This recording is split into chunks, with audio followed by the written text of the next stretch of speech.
Page 21, Lesson 3. A Wedding in Brownsville. Isaac Bashevis Singer, born in 1904. Isaac Bashevis Singer was born in Poland. His father and grandfather were rabbis, and he was educated at the Warsaw Rabbinical Seminary.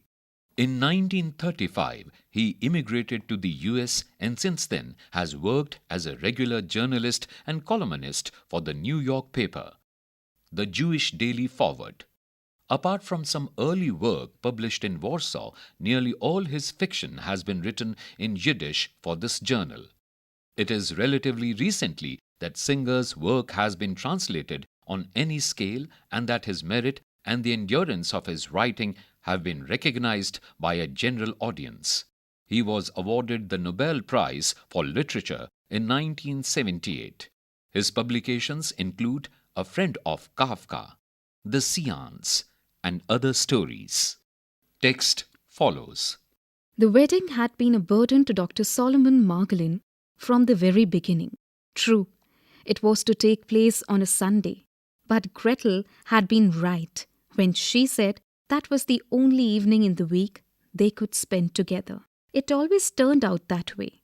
His responsibilities to the community made him give away the evenings that belonged to her. The Zionists had appointed him to a committee. He was a board member of a Jewish scholastic society. He had become co-editor of an academic Jewish quarterly.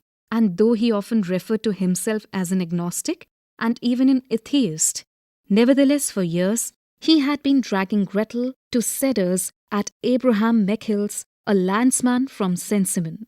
Dr. Margolin treated rabbis, refugees, and Jewish writers without charge, supplying them with medicines and, if necessary, a hospital bed. There had been a time when he had gone regularly to the meetings of the Saint-Simon Society, had accepted positions in their ranks, and had attended all the parties. Page 22. Now Abraham Mechils was marrying off his youngest daughter, Sylvia.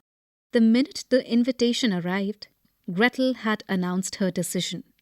She was not going to let herself be carted off to a wedding somewhere out in the wilds of Brownsville. If he, Solomon, wanted to go and gorge himself on all kinds of greasy food, coming home at 3 o'clock in the morning, that was his prerogative. Dr. Margolin admitted to himself that his wife was right. When would he get a chance to sleep? He had to be at the hospital early Monday morning. Moreover, he was on a strict fat-free diet. A wedding like this one would be a feast of poisons. Everything about such celebrations irritated him now. The anglicized Yiddish, the Yiddishized English, the ear-splitting music and unruly dances. Jewish laws and customs were completely distorted. Men who had no regard for Jewishness wore skullcaps, and the reverend rabbis and cantors aped the Christian ministers. Whenever he took Gretel to a wedding or bar mitzvah, he was ashamed. Even she, born a Christian, could see that American Judaism was a mess. At least this time he would be spared the trouble of making apologies to her. Usually after breakfast on Sunday, he and his wife took a walk in Central Park, or, when the weather was mild, went to the Palisades. But today, Solomon Margolin lingered in bed. During the years, he had stopped attending functions of the Saint-Simon Society. Meanwhile, the town of Saint-Simon had been destroyed. His family there had been tortured, burned, gassed. Many Saint-Simoners had survived, and later came to America from the camps. But most of them were younger people whom he, Solomon, had not known in the old country. Tonight, everyone would be there. The Saint-Simoners belonging to the bride's family, and the Tereshpolos belonging to the grooms. He knew how they would pester him, reproach him for growing aloof, drop hints that he was a snob. They would address him familiarly, slap him on the back, drag him off to dance. Well, even so, he had to go to Sylvia's wedding. He had already sent out the present. Page 23. The day had dawned, grey and dreary as dusk. Overnight, a heavy snow had fallen. Solomon Margolin had hoped to make up for the sleep he was going to lose. But unfortunately, he had woken even earlier than usual. Finally, he got up. He shaved himself meticulously at the bathroom mirror and also trimmed the grey hair at his temples. Today, of all days, he looked his age. There were bags under his eyes, and his face was lined. Exhaustion showed in his features. His nose appeared longer and sharper than usual. There were deep folds at the sides of his mouth. After breakfast, he stretched out on the living room sofa. From there he could see Gretel, who was standing in the kitchen, ironing, blonde, faded, middle-aged. She had on a skimpy petticoat, and her calves were as muscular as a dancer's. Gretel had been a nurse in the Berlin hospital where he had been a member of the staff. Of her family, one brother, a Nazi, had died of typhus in a Russian prison camp. A second, who was a communist, had been shot by the Nazis. Her aged father vegetated at the home of his other daughter in Hamburg, and Gretel sent him money regularly.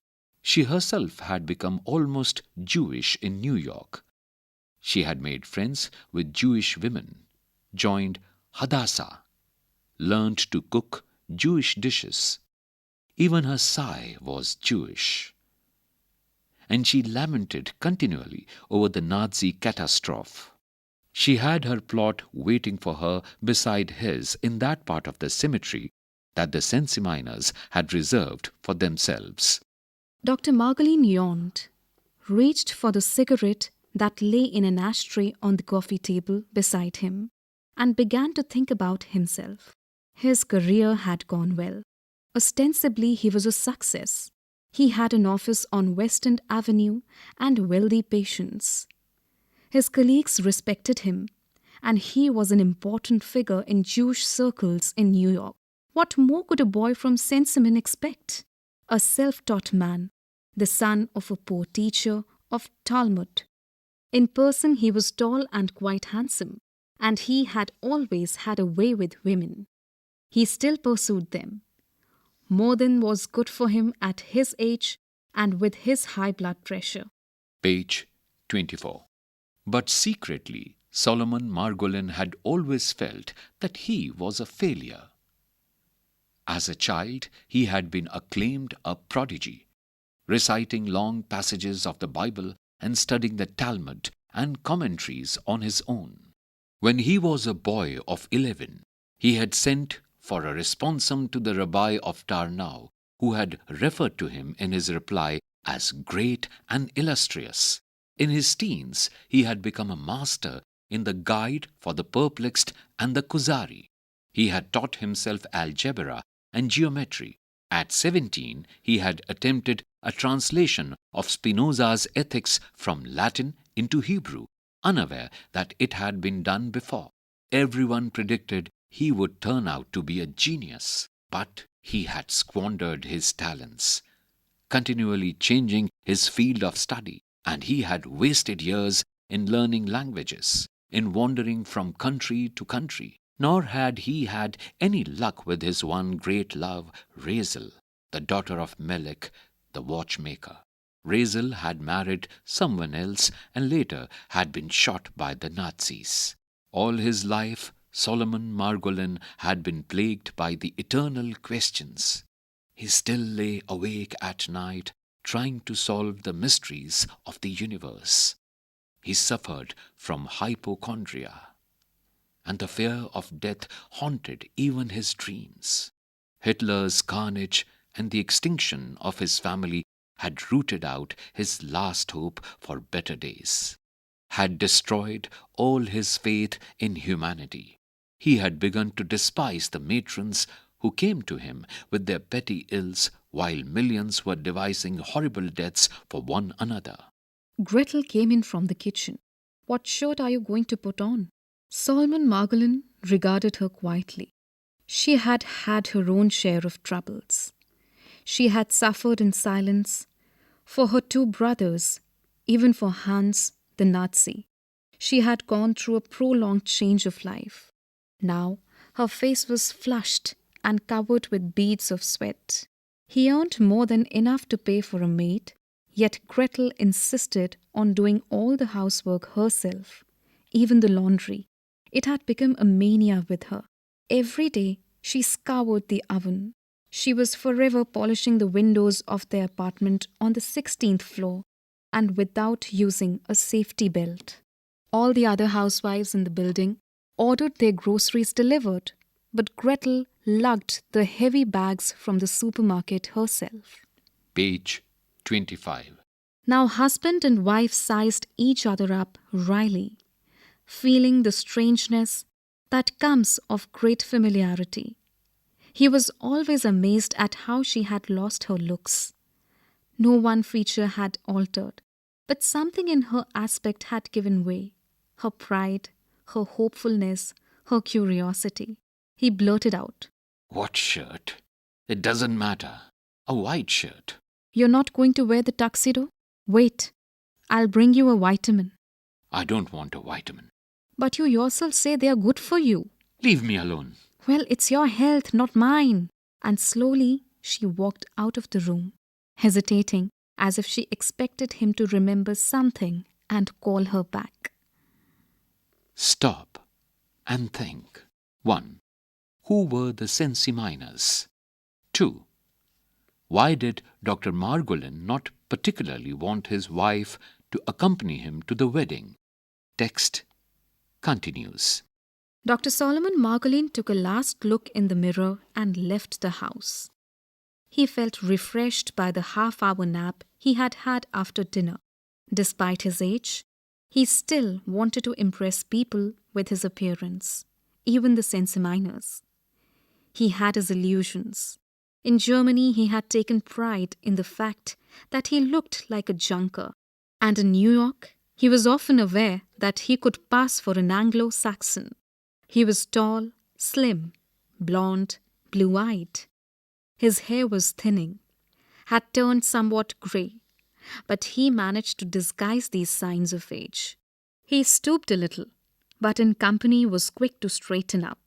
Years ago in Germany, he had worn a monocle, and though in New York that would have been too pretentious, his glance still retained a European severity. He had his principles. He had never broken the Hippocratic oath. With his patients, he was honourable to an extreme, avoiding every kind of cant, and he had refused a number of dubious associations that smacked of careerism. Page 26. Gretel claimed his sense of honour amounted to a mania. Dr. Margolin's car was in the garage, not a Cadillac like that of most of his colleagues, but he decided to go by taxi. He was unfamiliar with Brooklyn, and the heavy snow made driving hazardous. He waved his hand, and at once a taxi pulled over to the curb. He was afraid the driver might refuse to go as far as Brownsville, but he flicked the meter on without a word. Dr. Margolin peered through the frosted window into the wintry Sunday night, but there was nothing to be seen. The New York streets sprawled out, wet, dirty, impenetrably dark. After a while, Dr. Margolin leaned back, shut his eyes, and retreated into his own warmth.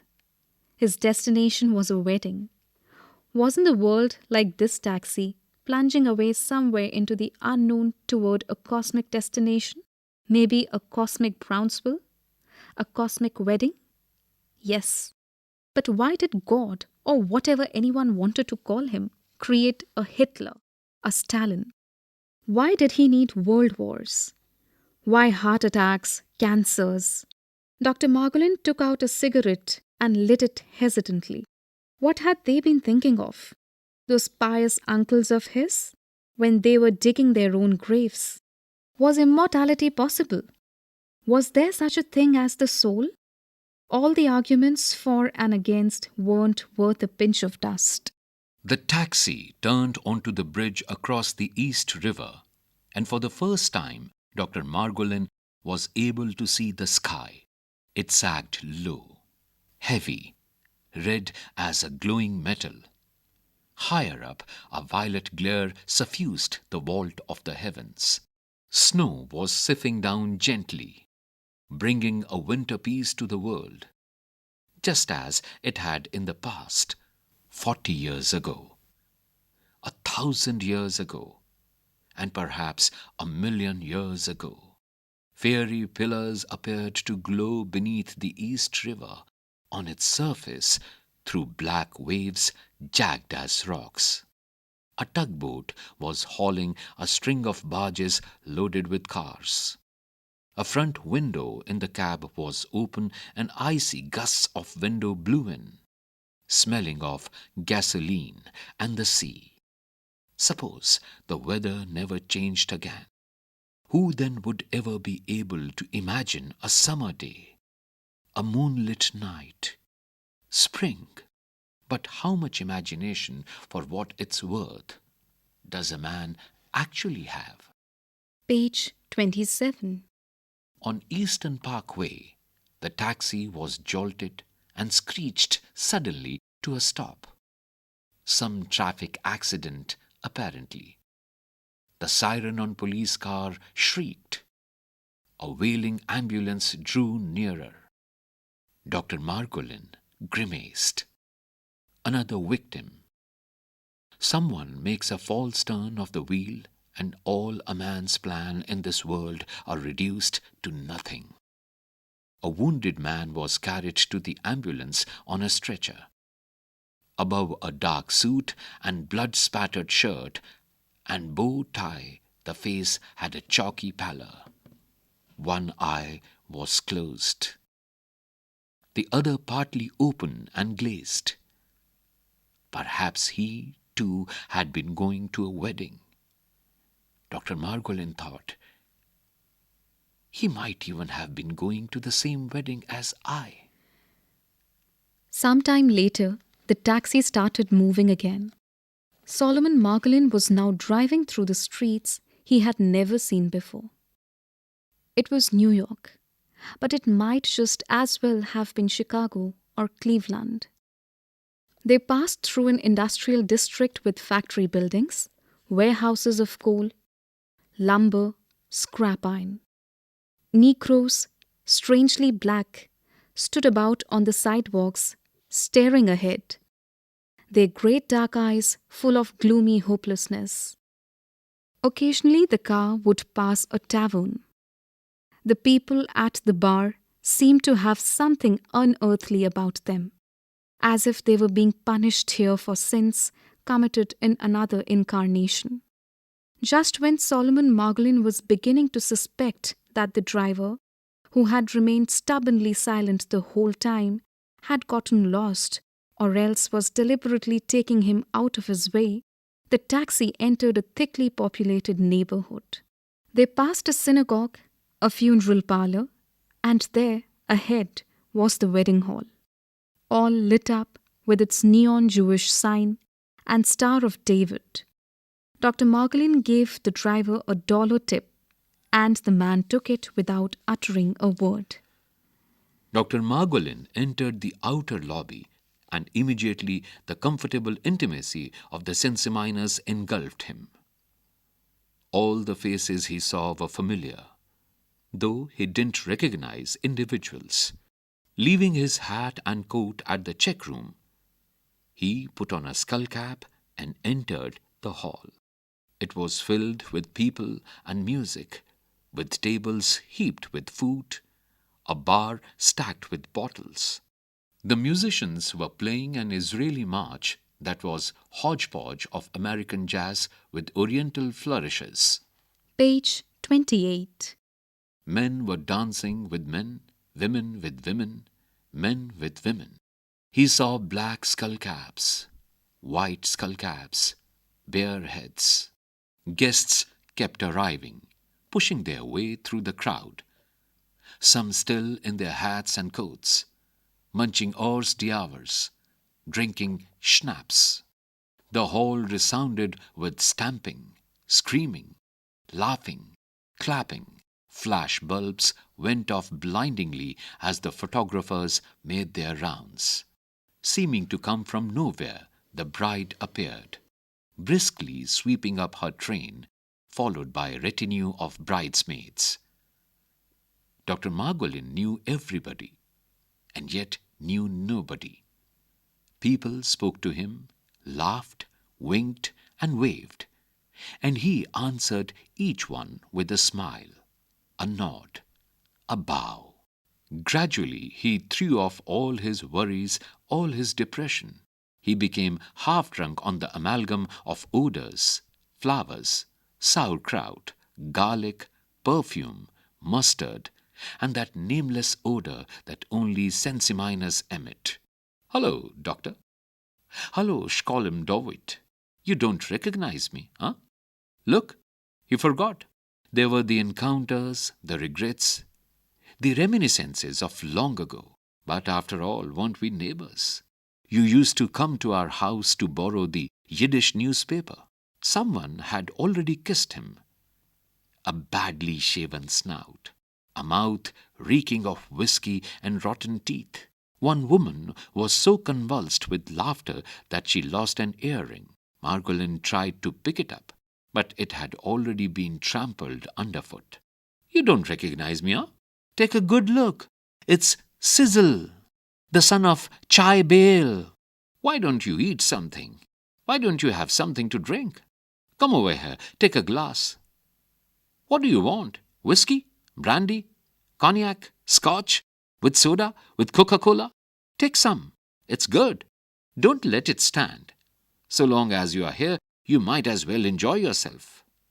My father? He was killed. They were all killed. I am the only one left of the entire family. Berish, the son of Fevish, starved to death in Russia. They sent him to Kazakhstan. His wife? In Israel. She married a Lithuanian.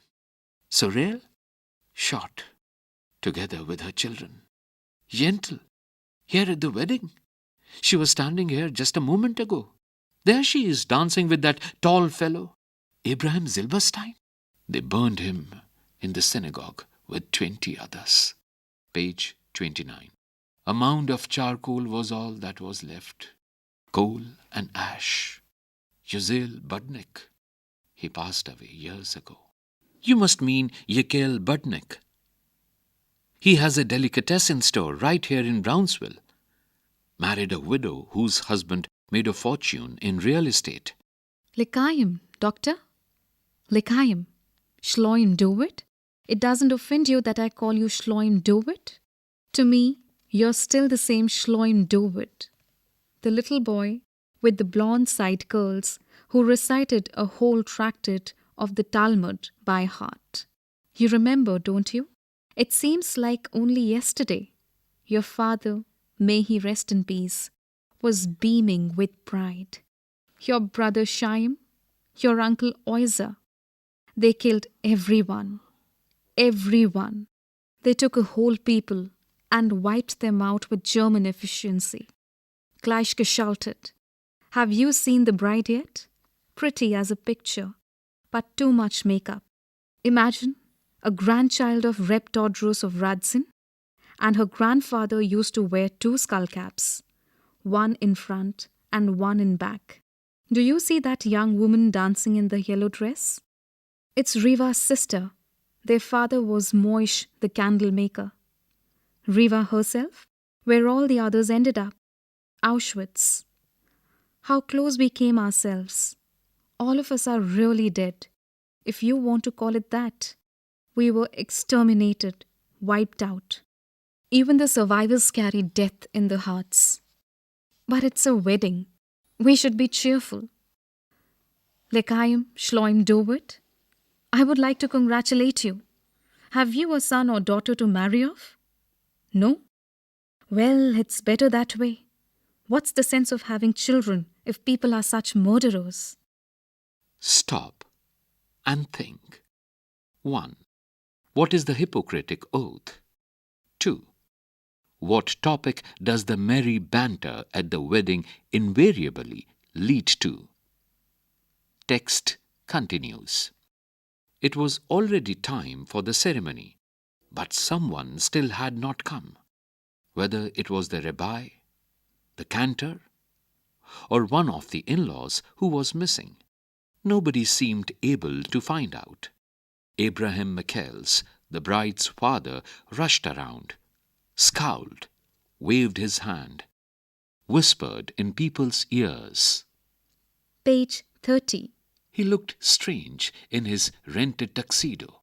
The Tereshpol mother-in-law was wrangling with one of the photographers. The musicians never stopped playing for an instant. The drum banged. The bass fiddle growled. The saxophone blared.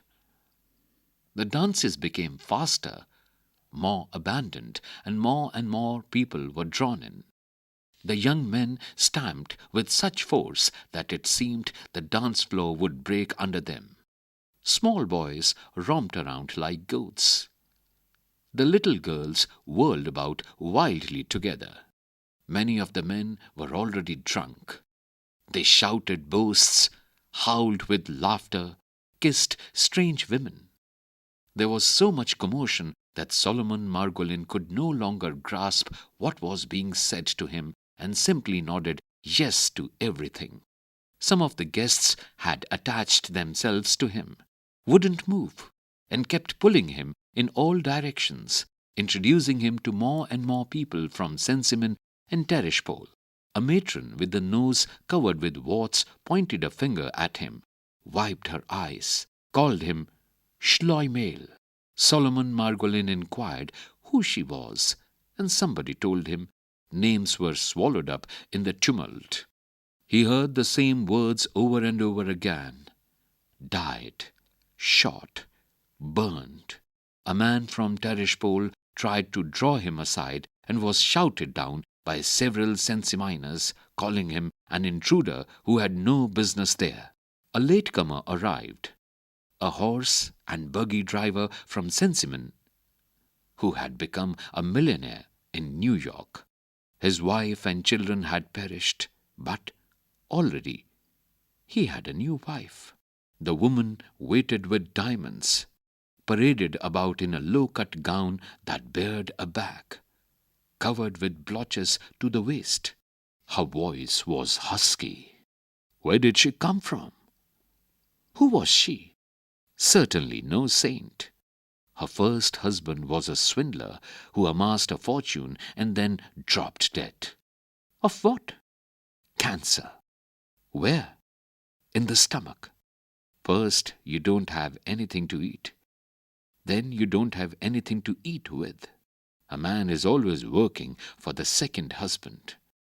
What is life anyway? A dance on the grave? Yes. But as long as you are playing the game, you have to abide by the rules. Dr. Margolin, why aren't you dancing?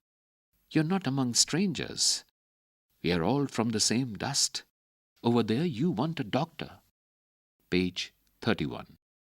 You were only Shloim David, the son of the Talmud teacher.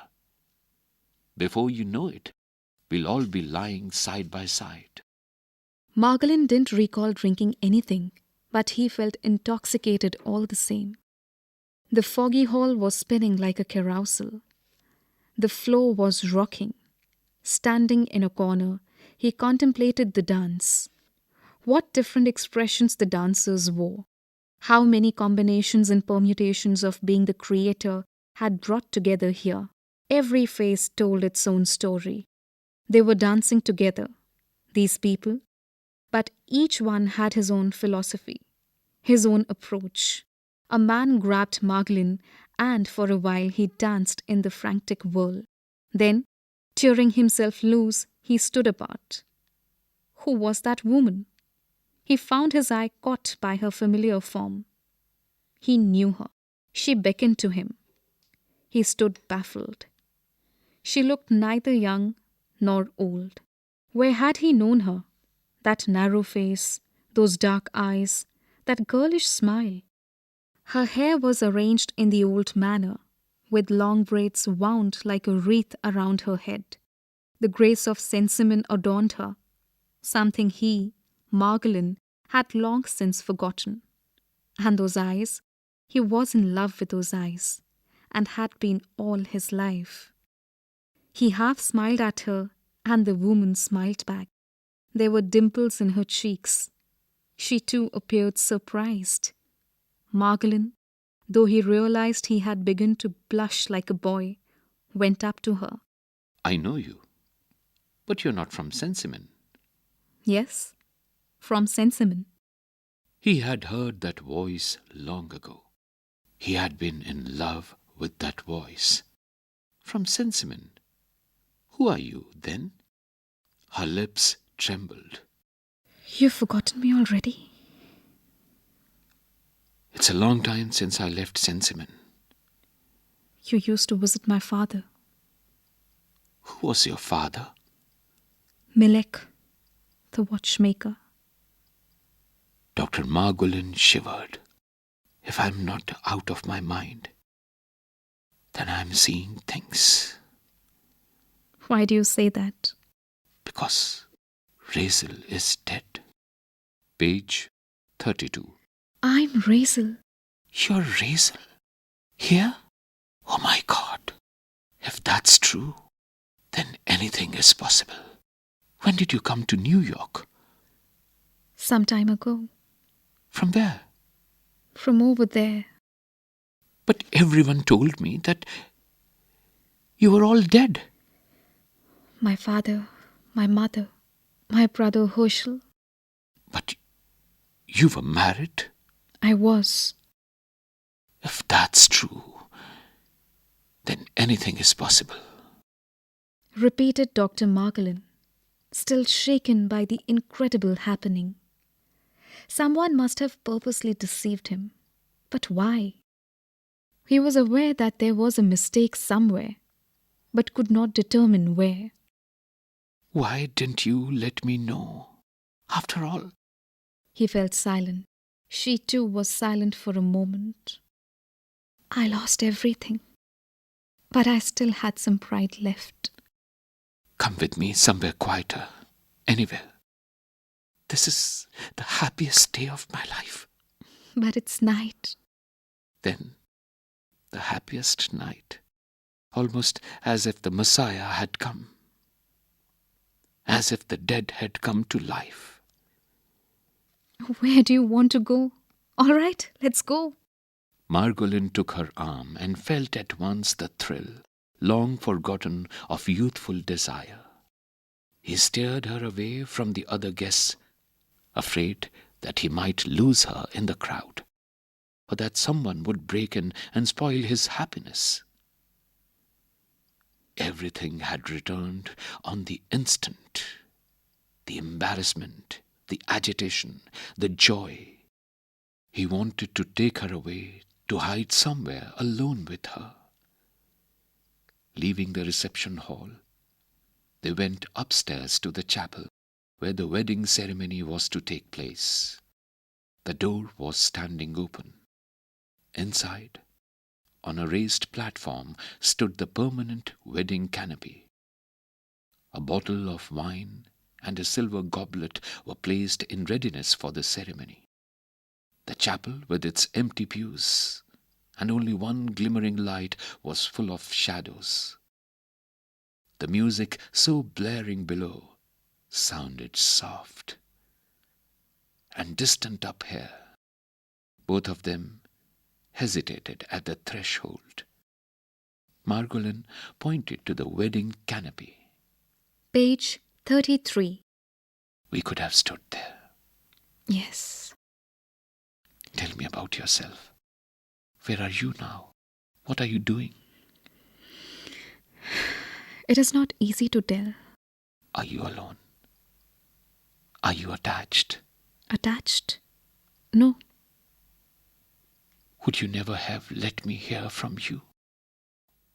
He asked. She didn't answer. Gazing at her, he knew his love had returned with full force.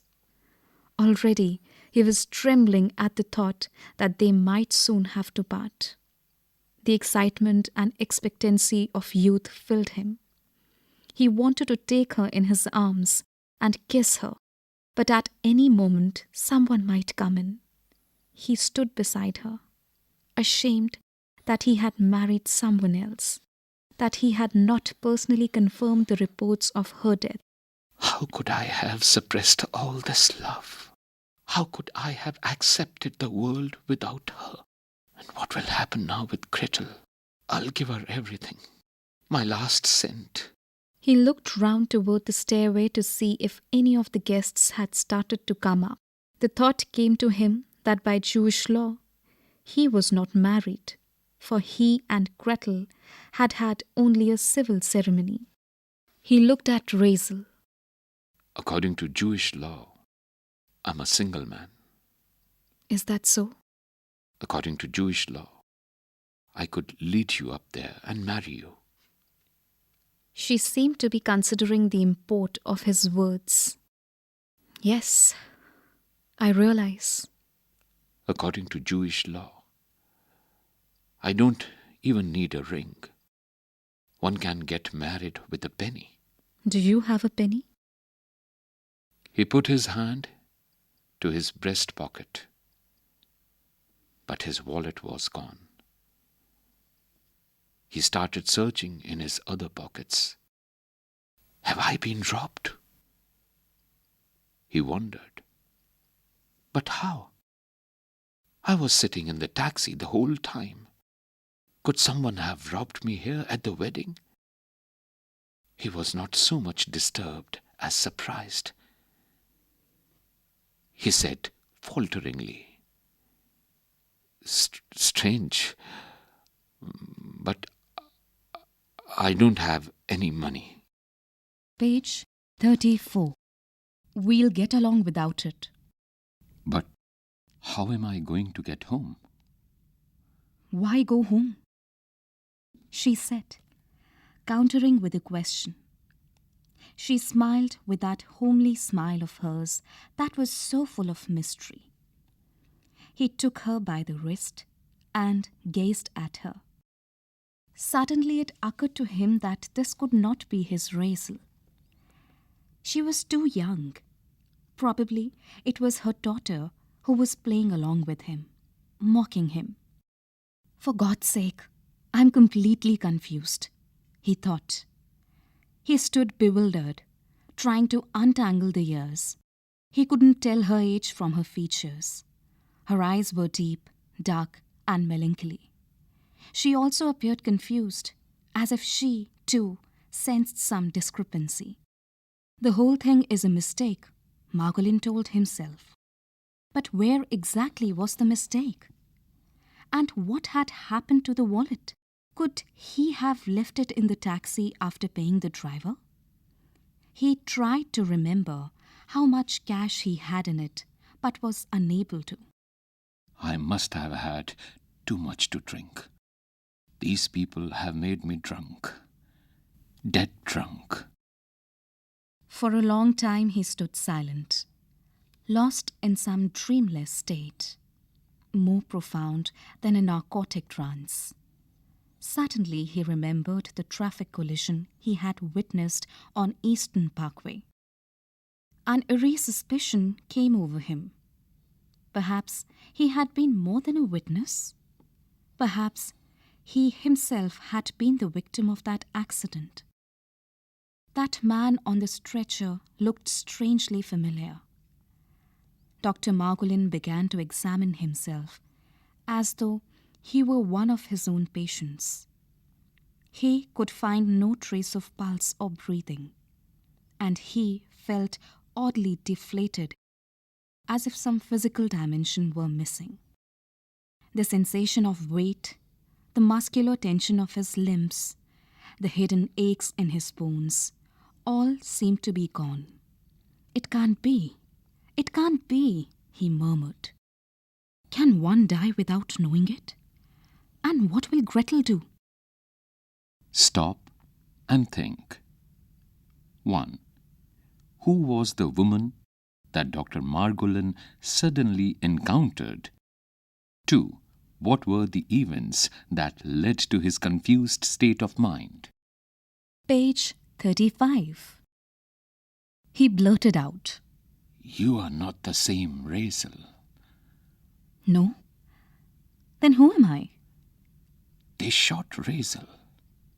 Shot her? Who told you that? She seemed both frightened and perplexed. Silently, she lowered her head like someone receiving the shock of bad news. Dr. Margolin continued to ponder. Apparently, Razel didn't realize her own condition. He had heard of such a state. What was it called? Hovering in the world of twilight. The astral body wandering in semi-consciousness, detached from the flesh, without being able to reach its destination, clinging to the illusions and vanities of the past. But could there be any truth to all this superstition? No. As far as he was concerned, it was nothing but wishful thinking. Besides, this kind of survival would be less than oblivion. I am most probably in a drunken stupor, Dr. Margolin decided. All this may be one long hallucination, perhaps a result of food poisoning. He looked up, and she was still there. He leaned over and whispered in her ear, What's the difference? As long as we are together. I have been waiting for that all these years. Where have you been? She didn't answer, and he didn't ask again. He looked around. The empty hall was full. All the seats taken. A ceremonious hush fell over the audience. The music played softly. The cantor intoned the benedictions. With measured steps, Abraham Michaels led his daughter down the aisle. Translated by Shauna Farslane and Elizabeth Pollett. Understanding the text. 1. What do you understand of Dr. Margolin's past? How does it affect his present life? Page 36. 2. What was Dr. Margolin's attitude towards his profession? 3. What is Dr. Margolin's view of the kind of life the American Jewish community leads? 4. What were the personality traits that endeared Dr. Margolin to others in his community? 5. Why do you think Dr. Margolin had the curious experience at the wedding hall? 6. Was the encounter with Razel an illusion? Or was the caressing at the wedding hall illusory? Was Dr. Margolin the victim of the accident? And was his astral body hovering in the world of twilight? Talking about the text. Discuss in small groups. 1. Fiction often deals with human consciousness rather than with the reality of existence. 2. The ways in which survivors of Holocausts deal with life. Appreciation. 1. Surrealism was an artistic and literary movement in France between the two world wars. Its basic idea is that the automatic, illogical, and uncontrolled associations of the mind represent a higher reality than the world of practical life and ordinary literature. Do you think this story could be loosely classified as surrealistic? What elements in this story would support the idea? 2. Comment on the technique used by the author to convey the gruesome realities of the war and its devastating effect on the psyche of human beings through an intense personal experience. Language work. A. Grammar. Sentence variety. A long series of sentences of similar structure and length would be monotonous. Sentences of varied length and pattern contribute to a lively style. Let us look at this paragraph. 1.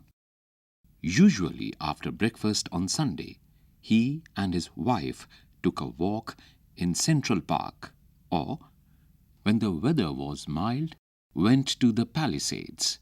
2. But today, Solomon Margolin lingered in bed. 3. During the years, he had stopped attending functions of the Sensimina Society. Meanwhile, the town of Sensiman had been destroyed. 4. His family there had been tortured, burned, gassed. 5. Many Sensiminas had survived and, later, come to America from the camps, but most of them were younger people whom he, Solomon, had not known in the old country. 6. Tonight, everyone would be there. The Sensiminas belonging to the bride's family, and the Teresh Polars belonging to the grooms. 7. He knew how they would pester him, reproach him from growing aloof, drop hints that he was a snob. 8. They would address him familiarly, slap him on the back, drag him off to dance. 9. Well, even so, he had to go to Sylvia's wedding. 10. He had already sent out the present. The paragraph has 10 sentences in all. The word lengths of the sentences in the order in which they occur in the paragraph are 25, 7, 20, 8, 29, 19, 19, 15, 10, 7. We find the range to be between 7 and 29. We find a similar variation in the sentence patterns. Sentence 1. Compound sentence.